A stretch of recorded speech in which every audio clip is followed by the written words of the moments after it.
Mais uma vez, a paz seja convosco. Amém. Estamos nesse segundo período tratando sobre as bem-aventuranças. Bem-aventuranças que têm nos moído e falam sobre a limpeza de coração. Algo que você já está pronto, já está preparado, teu coração está limpinho, até você na hora da ceia você canta algo mais que a neve, né? O seu coração está limpo. Falando rapidamente de algumas coisas que a gente já tratou. Tratar sobre essa bem-aventurança é algo que eu sempre no começo dessa bem-aventurança eu falo, porque eu achei tão interessante. É uma das maiores declarações que podem ser encontradas nas Escrituras. Ver a Deus. Mas quando você começa a se aproximar, que nem aquele lance da montanha lá, quando você começa a se aproximar e começa a olhar com um pouco mais de detalhes, a primeira coisa que você diz não é para mim, não é comigo. Porque realmente a gente não tem condição nenhuma de ser limpo de coração pelas nossas próprias forças, pelos nossos próprios méritos. E aí nós falamos um pouco sobre o coração. Coração cantado em muitas músicas sertanejas, músicas de toda sorte e espécie, que falam do coração como uma coisa lindinha. As crianças aprendem logo cedo a desenhar aquele coraçãozinho, e pinta aquele coração lindo e maravilhoso, pinta ele todo de vermelho, e você imagina sempre o coração como algo bom, mas a gente tem estudado sabendo que o coração ele é um dos órgãos mais sujos, tanto que nessa bem-aventurança ele não fala bem-aventurado os limpos de cabeça, ou os limpos do pé, ou os limpos dos olhos, mas ele fala limpos do coração, porque ele sabe que do coração procedem todos os maus desígnios. A fé cristã não é somente uma questão de doutrinas, entendendo que sim, nós temos ensinamentos e nós temos doutrinas, mas ela não é apenas doutrinas, não são apenas doutrinas, não são apenas entendimento dessas doutrinas, não é apenas intelecto, mas antes de todas essas coisas é uma condição do coração. Você pode vir para a igreja, mas se você vier com a motivação errada,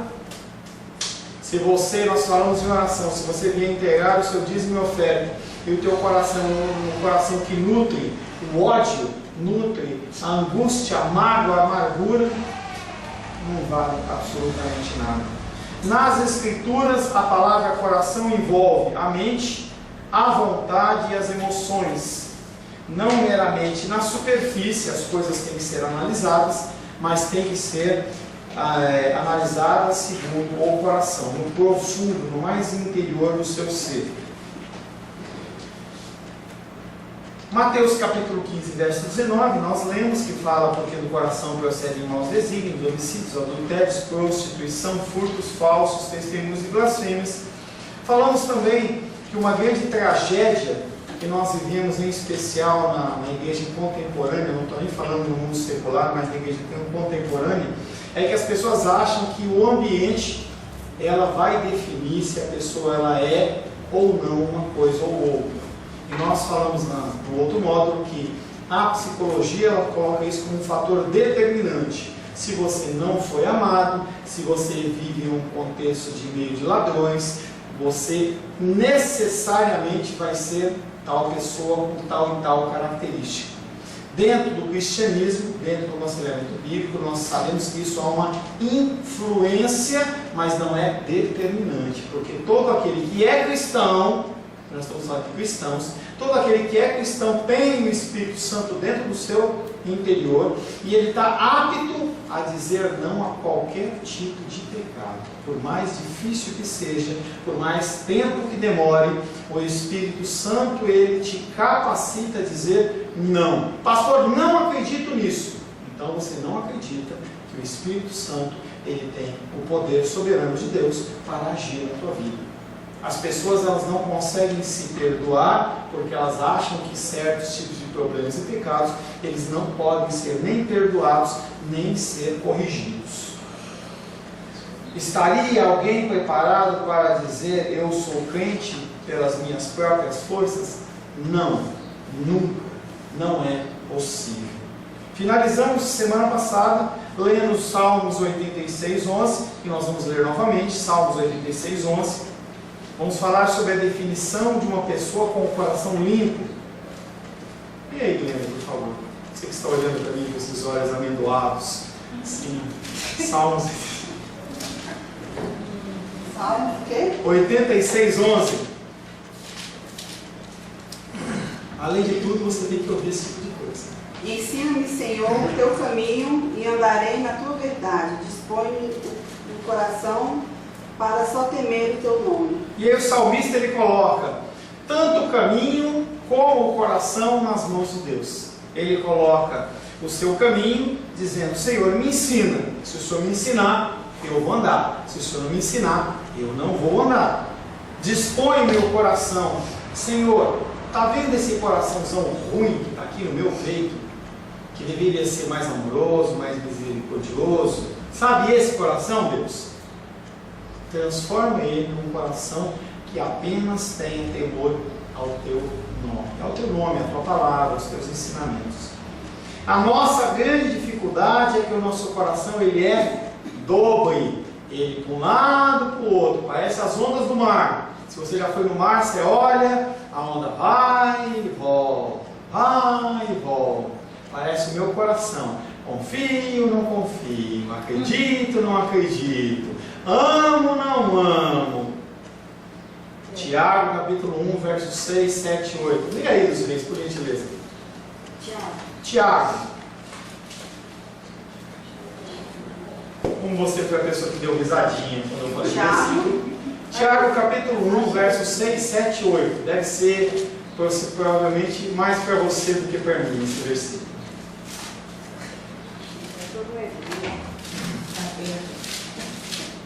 Tiago, capítulo 1, versos 6, 7 e 8. Peça, porém, com fé, em nada duvidando, pois o que duvida é semelhante à onda do mar, impelida e agitada pelo vento. Você vai ler o 7. 7 e 8. Não suponha esse homem que alcançará do Senhor alguma coisa. O homem de ânimo dobre, inconstante em todos os seus caminhos. Gosto de pedir para as pessoas lerem assim, leia sem óculos, porque a pessoa é jovem, né? A pessoa acaba lendo sem óculos mesmo. E aí, em Tiago, ele acaba apresentando mais um impedimento da oração, que é o quê? Coração duvidoso. E ele fala: eu peço, mas não acredito. A gente age demais assim. A gente coloca alguns assuntos na presença do Senhor, e aí, Senhor, o Senhor vai olhando aí, mas eu vou tentar dar o meu jeitinho aqui, hein? E aí o Senhor fala sobre esse ano no dobro e faz a comparação sobre a onda do mar, em que vai e volta, confia ou não confia. Porventura não é esse todo o nosso problema diante de Deus? A falta de confiança? Não tinha visto você indo de óculos, você ficou assim mais charmosa. É hoje, hein? É hoje. É hoje. Outros para ler, outros tiram. Aí é que vai. É brincadeira, né? Uma parte do meu ser quer conhecer, adorar e agradar a Deus, mas outra porção de mim quer algo bem diferente. Você deve estar lembrado sobre o que Paulo exprimiu sobre esse problema. Romanos capítulo 7, versos 22, 23 e 24. Alguém que não tenha lido ainda, uma voz assim, como de trovão. Sebastião, por favor, Romanos capítulo 7, versos 22, 23 e 24. Romanos 7, versos 22, 23 e 24. Porque no tocante ao homem interior tem prazer meu Deus. Mas vejo nos meus membros outra lei que, guerreando contra a lei da minha mente, me faz prisioneiro da lei do pecado que está nos meus membros. Desventurado homem que sou, quem me livrará do corpo desta morte? Uma parte do ser quer agradar e outra parte do ser não quer agradar. Uma parte do ser quer seguir os ensinamentos do Senhor e a outra parte quer seguir os ensinamentos do cão. O apóstolo Paulo, ele olha para si mesmo e fala: eu olho aqui e eu amo a lei do Senhor, mas quando eu olho para os meus membros, quando eu olho para a minha vontade, quando eu olho para as minhas ações, eu vejo que está uma guerra tremenda sendo travada. Porque uma parte quer, outra parte não quer. Uma parte quer acordar para a vida dominical e outra parte quer ficar dormindo. Uma parte quer fazer e outra parte não quer fazer. O coração limpo é o coração que não está dividido. O pastor está complicando mais a situação. Pastor, isso mesmo quer dizer que é a vontade? Vontade, emoções, os desejos. O coração limpo é o coração que não está dividido. Ficou mais difícil. Porque é uma realidade na minha vida e é uma realidade na sua vida. Tendo sido essa a razão pela qual o salmista, tendo compreendido a sua dificuldade, orou ao Senhor para que ele dispusesse o coração para só temer o teu nome. E aí o salmista, ele olha para Deus e fala: Deus, esse coração aqui, ele está morrendo de vontade de cair na gandaia. Se o Senhor não fizer nada, já era. Ele entende. O salmista, ele entende. O salmista, o Davi, quando ele olha para a vida dele, ele fala: que sem vergonha que eu sou. Deus confiou em mim, me concedeu, tudo mais, e olha o que eu fiz. Olha como eu agi. Pastor, eu devia ser bonito. Não sei, dizem que ele era bonitão, ele tinha uma feição assim meio, não feminina, entendeu? Mas mais delicada, que ele era ruivo, ele era sardento. Então, ele devia ser bonitão mesmo. Não tão bonito como Saul, que era um homem que, dos ombros para cima, uau, entendeu? Ele era o gatão, né? Não resolveu nada, acabou indo para o inferno para a gatonice dele também. Você vai reconhecer o erro, Vamos lá. Independente dele ser gatão ou não, tá?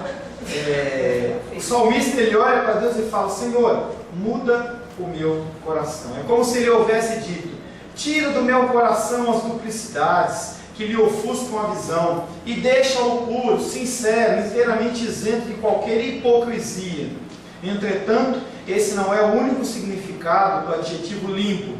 Essa palavra também se reveste da ideia de estar purificado, destituído de toda hipocrisia, de toda contaminação. Apocalipse 21, 27. Rosário.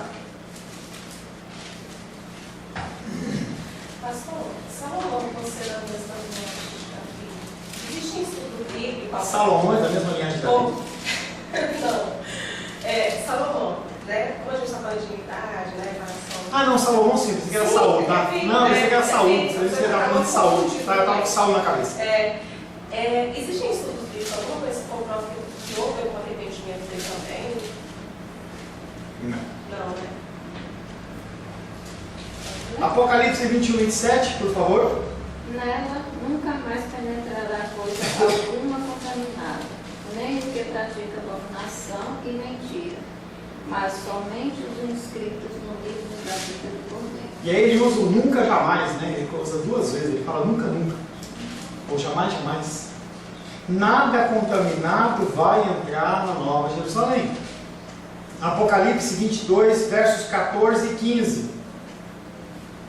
Bem-aventurado aqueles que guardam os seus mandamentos, para que tenham direito à árvore da vida e possam entrar na cidade pelas portas. Ficarão de fora os cães, e os feiticeiros, e os que se prostituem, e os homicidas, e os idólatras, e qualquer que ama e comete a mentira. Na minha versão está bem-aventurado aqueles que lavam as suas vestiduras, eles se purificam, eles se santificam, porque ninguém vai ficar fora, até os cães.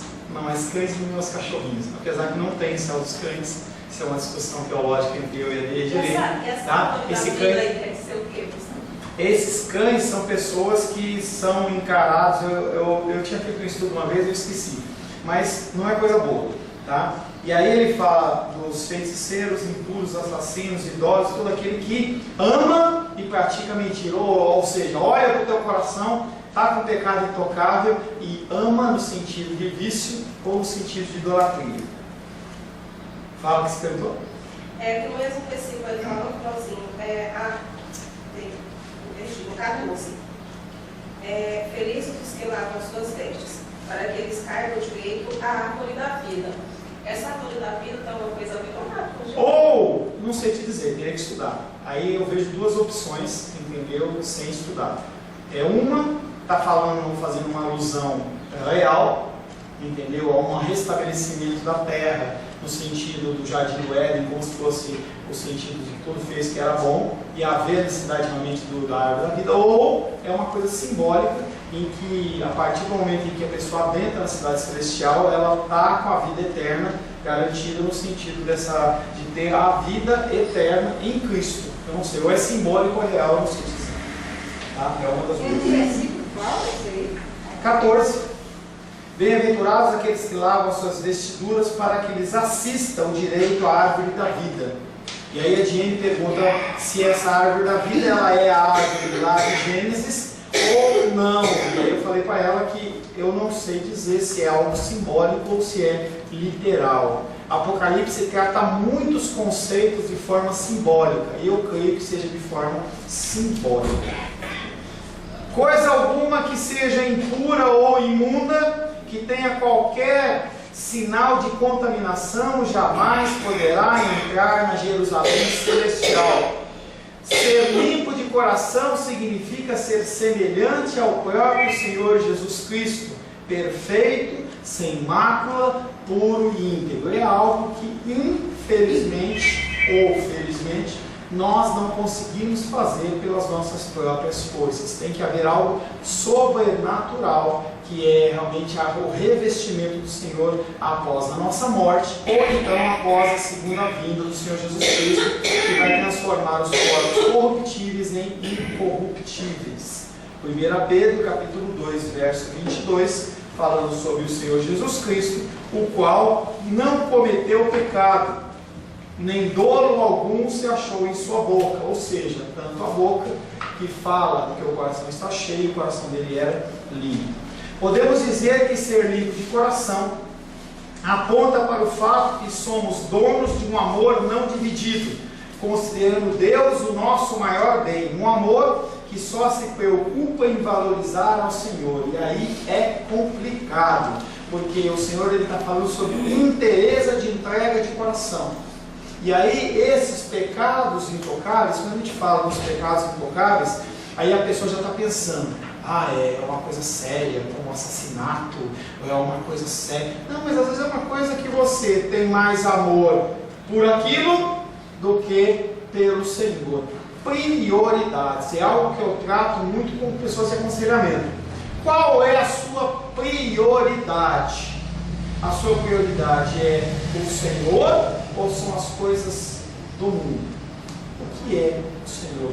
Das menores às maiores vai revelar a prioridade que você tem. Estou em casa, e aí exclui-se desse exemplo a misericórdia.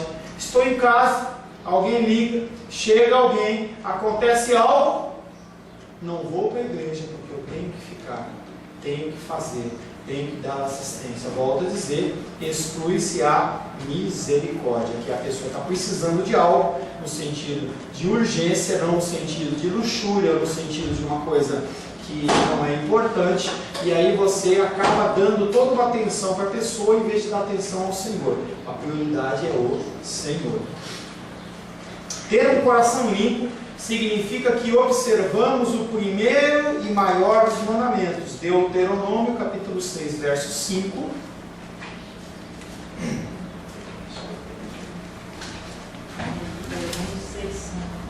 Deuteronômio, capítulo 6, verso 5.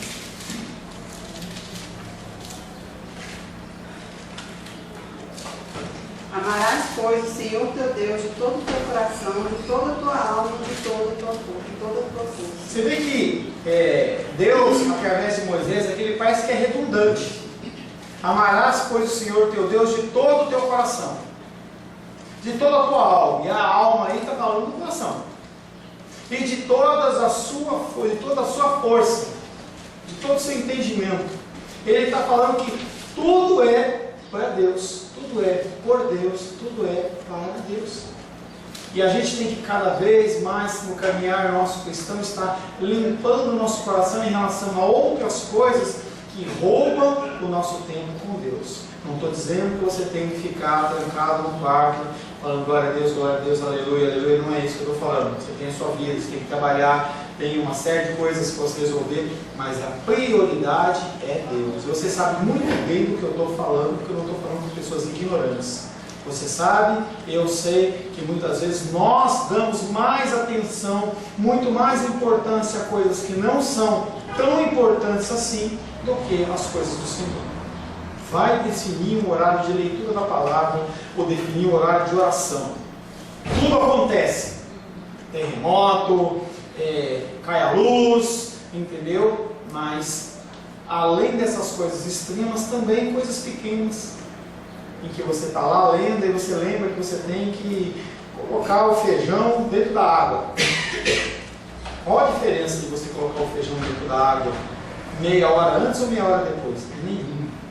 Mas aí você para o que está fazendo, você vai lá, você corta todo o tratado. E é interessante se você estender isso para o tratamento pessoal. Imagina, você vai fazer uma visita para alguém e aí a pessoa ela constantemente ela para de te dar atenção para fazer coisinhas pequenas ou para fazer coisinhas boas.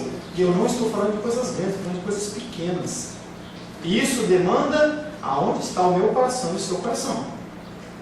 Reduzindo a questão a termos ainda mais simples, ter o coração limpo quer dizer que vivemos para a glória de Deus em todos os aspectos da vida e que esse deve ser o supremo alvo da nossa existência.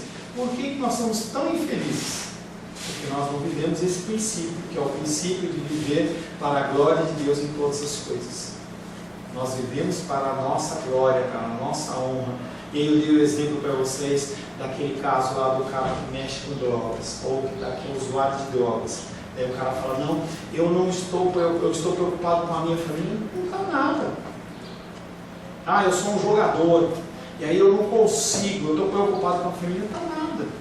A pessoa não está preocupada. Ela está preocupada primeiro com ela, pode até estar preocupada, mas no segundo, terceiro ou quarto plano. Quando você se preocupa com algo, você dá importância devida àquilo.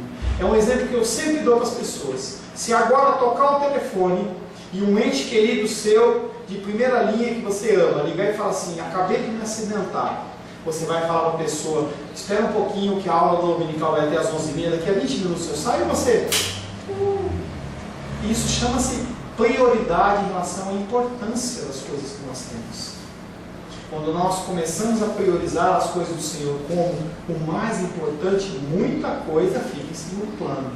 WhatsApp, Facebook, televisão, internet, telefone, blá, blá, blá, todas as outras coisas. Significa que desejamos Deus, que desejamos conhecê-lo, que desejamos amá-lo e servi-lo. E nosso Senhor afirma aqui que somente aqueles que têm essas características verão a Deus. E pastor, está complicando. Está complicando, hein? Porque eu tenho um monte de coisa mais importante que Deus. É lógico que você não vai falar isso agora, porque você é um cristão, você está com a roupinha bonitinha, cheiroso, está na igreja domingo de manhã. É lógico que você não vai reconhecer que tem um monte de coisas que são mais importantes para você do que Deus, como eu tenho. Pastor, você, um homem de Deus, um ungido do Senhor, você ama mais coisas do que ama a Deus? Não. Tem um monte de coisa. Quando eu vou ler, quando eu vou orar, que eu passo na frente. Isso acontece com você também, não é? Não acontece, né? Mesma coisa. Essa é a razão pela qual já havia sido dito que encontramos aqui uma das mais importantes declarações das Santas Escrituras. Há um paralelo dessa ideia com o texto de Hebreus 12:14. Abre aí. Hebreus 12:14.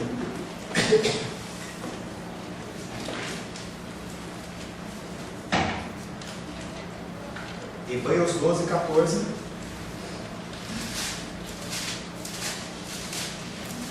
Dia paz com todos, 12, né?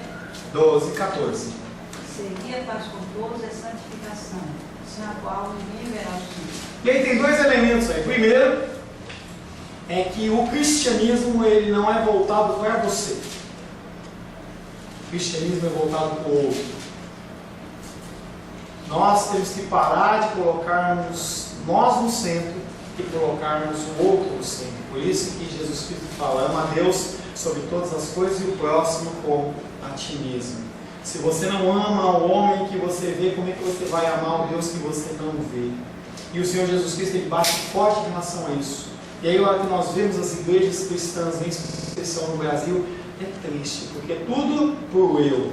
Venha para você ser curado, venha para a sua libertação financeira, venha para você isso, venha para você isso, venha para você aquilo, sendo que o foco não é você, o foco tem que ser o outro. Nós temos que priorizar muito mais as orações de intercessão pelos terceiros do que as orações de petição em nós, para nós. O mundo, ele não gira em torno de você. Você sabia disso? Dos reis, você sabia que o mundo não gira em torno de você? Que você não é a pessoa mais importante? Você sabia disso, irmão Cláudio? Que o mundo ele não gira em torno de você? Mas nós agimos como se fosse. Como se todos os recursos do mundo, o universo, ele tivesse que ficar olhando para você, para o que você precisa, para você ser satisfeito nas suas necessidades. Temos estado a perguntar, é a segunda parte desse versículo, o que essa santificação realmente significa? O que significa essa santificação? O objetivo inteiro do cristianismo é, em último pensamento, te colocar na presença do Senhor e Salvador, e Ele falar, entra no gozo do seu Senhor. Você está aprovado. Não tem outro sinônimo, não tem outro significado maior de você estar na igreja hoje do que no dia do juízo o Senhor fala assim, tirou 5,5, passou, raspando, mas passou. Não é? Porque não adianta você viver uma vida aqui piedosa, você ser uma pessoa temente, você vem em todos os cultos, e aí no dia do juízo o Senhor olha para você e fala assim, tchau, tchau, não te conheço. Não tem sentido. O objetivo maior nosso é estarmos perante o Senhor. A santificação, um coração limpo, é isso que nós temos que ter para que nós possamos alcançar esse objetivo. Infelizmente, homens e mulheres costumam reduzir tudo isso à questão da decência, da moralidade, da curiosidade intelectual pelas doutrinas da fé cristã, que foi algo que nós já tratamos. Você não é manso por ter uma mansidão natural. Você não é humilde por ser humilde naturalmente. Mas é algo sobrenatural. Não é algo que você pode dispor. Não é algo por você ser moral. E as pessoas falam assim, não, eu não tenho problema, eu não tenho pecado. Eu não roubo, eu não mato, eu não adultero, eu pago os meus impostos, cuido da minha família. Conceitos morais não são suficientes para te aprovarem no reino de Deus. Na verdade, porém, está envolvido nisso a pessoa inteira e nada mais do que isso. 1 João capítulo 1, verso 5.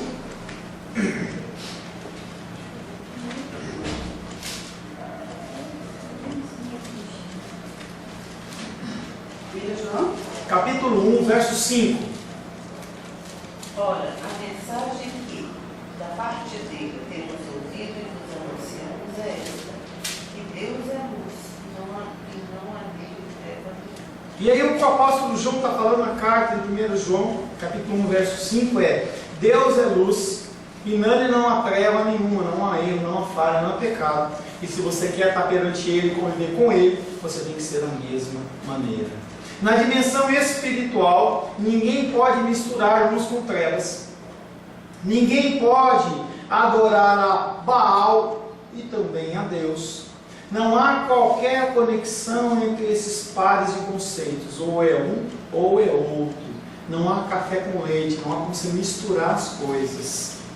É óbvio, pois, que somente aqueles que se parecem com Cristo poderão ver a Deus e estar em sua presença. Eis a razão pela qual precisamos ser limpos de coração antes que possamos ver a Deus. O que é ver a Deus? Será que nós vamos ver Deus com os olhos nus? Será que a gente vai conseguir contemplar? E aí as pessoas dentro do movimento de adoração extravagante, a pessoa fala que ela entra na sala do Pai e aí se lança no colo de Deus. Será que é isso que vai acontecer? O que é ver a Deus? Novamente temos aqui um tema a respeito do qual muito se tem escrito ao longo da história da igreja. As pessoas, elas morrem de vontade de saber como é Deus. Eu fico imaginando o cara tá lá e capaz do cara querendo construir uma estatuinha lá, entendeu? Porque viu Deus. O ser humano ele tem essa faculdade. Por que Deus ele nunca se revelou? Exatamente para vir, para não haver a idolatria. As pessoas acharem que ela pode ter uma imagenzinha disso, imagenzinha daquilo, e aí não precisam se relacionar com Deus verdadeiro, mas só de ter aquela imagenzinha, está tudo certo. Pessoas fazem isso com foto. Com certeza. Por que o pessoal lá no Monte Sinai, as pessoas ficavam esperando Moisés descer, e aí chegaram para Arão e falaram assim: Arão, faz aí um Deus para a gente poder adorar. E aí Arão, ele vai lá, pega, eu ainda não entendo muito bem essa história de Arão, é uma coisa que eu vou questionar lá acima no céu, entendeu? Se ele estiver no meio dos salvos, como é que ele entrou nessa, né? Por que ele não deu de frente com os caras, mas não vão construir coisa nenhuma, baixa e vão ajoelhar e pedir perdão a esse bando de ser vergonha. Mas o que ele faz? Ele recolhe o ouro do povo, coloca lá na fundição, e ele diz que saiu um bezerro. E aí ele apresenta, olha aqui, os deuses que fizeram você sair do Egito. O ser humano tem necessidade de pegar, precisa de pegar. É por isso que as pessoas elas adoram imagem, imagem física ou imagem não física é a mesma coisa. Pessoas adoram as suas denominações, adoram os seus pastores, pode me tratar bem, pode trazer chocolate, eu amo, não tem problema nenhum nisso, não, me convidar para feijoada, eu amo essas coisas, entendeu? Mas não é esse o objetivo nosso. O objetivo nosso é adorar ao Senhor. As pessoas adoram fotografias. Às vezes morre um ente querido e a pessoa crema e o cara guarda lá em cima da cômoda uma caixinha ou um potezinho e vai lá conversar com o morto. Gente, você pode não fazer isso, mas tem gente que faz. É um tipo de idolatria, a pessoa precisa do contato. Na dimensão espiritual você não pode amar um e querer amar o outro. O que é ver a Deus? Novamente temos aqui um tema que é muito escrito ao longo da história da igreja. Alguns dos homens mais importantes da igreja sentiram-se tremendamente atraídos por esse assunto. Significaria isso que no estado glorificado nós vamos ver Deus? Sim ou não? Seria essa uma visão objetiva ou uma visão puramente espiritual? Você vai ver espiritualmente Deus ou você vai ver com os seus olhos nus? Essa é uma pergunta que não pode ser finalmente respondida. Tem coisas que não há resposta. E a palavra de Deus, ela não nos explica. Porque não é para a gente ficar se preocupando com isso. Há tanta coisa para a gente se preocupar. Por que a gente vai se preocupar com o pelo no ovo? Tem coisas na Bíblia que você pode falar para pensar, e você não vai conseguir entender. Santíssima Trindade, você aceita o conceito, mas dentro dos nossos conceitos físicos, 3 pessoas não podem estar num lugar ao mesmo tempo, mas a Santíssima Trindade pode. E é muito pouco falado, explicado como que isso acontece. Simplesmente se explica os elementos, mas não tem definição. Como que Moisés escreveu o Pentateuco? Como é que ele falou lá do criação se ele não estava lá? Como foi isso? Não tem explicação, gente. Esse conceito de ver Deus, a gente não sabe. Eu vou falar mais um pouquinho sobre isso, mas quando a gente vê o exemplo lá de Moisés, quando ele falou assim: deixa eu ver você, Deus, porque você é meu brother, não sei como ele falou lá, né? Você é meu chegado. E aí ele fala assim: olha, você não pode ver, mas eu vou deixar você ver toda a minha bondade. Era uma das prismas, uma das características. Coloca Moisés num buraquinho lá no meio da rocha, rouba ele com a mão, a hora que ele passou, você vai ver só as minhas costas, que representam a minha bondade. Porque se ele visse Deus face a face, ele morria.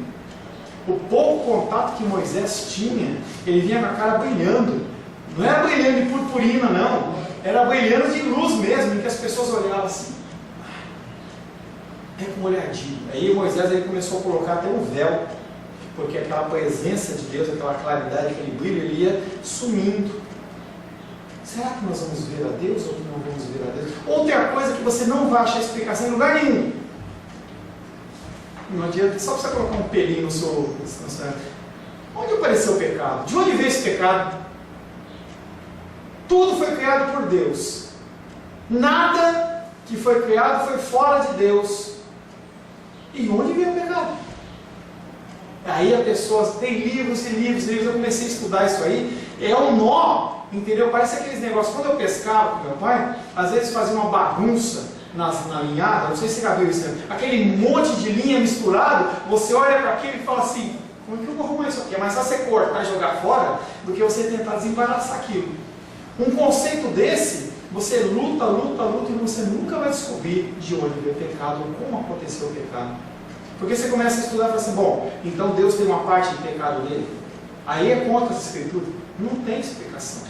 Ver a Deus, você consegue ver a Deus? Não sabe. Como que você vai ver? Você que vai estar perante o Senhor no dia do juízo e vai ser aprovado, você me conta, ou melhor, eu te conto. Não sei se você vai ficar ou se você vai. Um conta para o outro, combinado? Ver se dá para ver Deus ou não. E é uma coisa que a gente vai ainda tratar um pouquinho, mas que não há uma resposta clara nas Escrituras. Como que vai ser o pós-morte? Como que vai ser esse momento que a gente vai estar perante o Altíssimo? Tem pessoas que falam: olha, é como se fosse um grande prédio, algumas pessoas vão estar morando no térreo e outros vão morar lá perto da cobertura, os mais santos.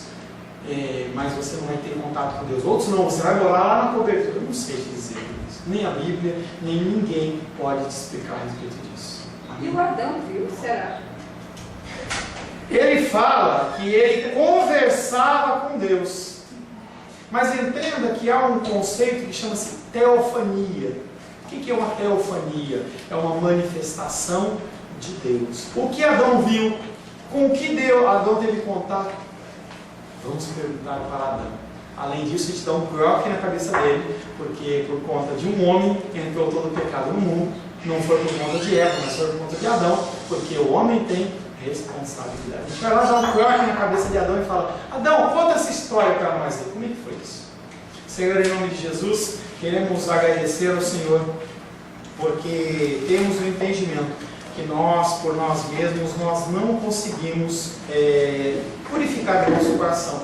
Como salmista, nós oramos, pedindo ao Senhor que o Senhor possa dispor o nosso coração a sermos servos, a sermos, Pai querido, pessoas tementes apenas a Ti. Em nome de Jesus. Amém.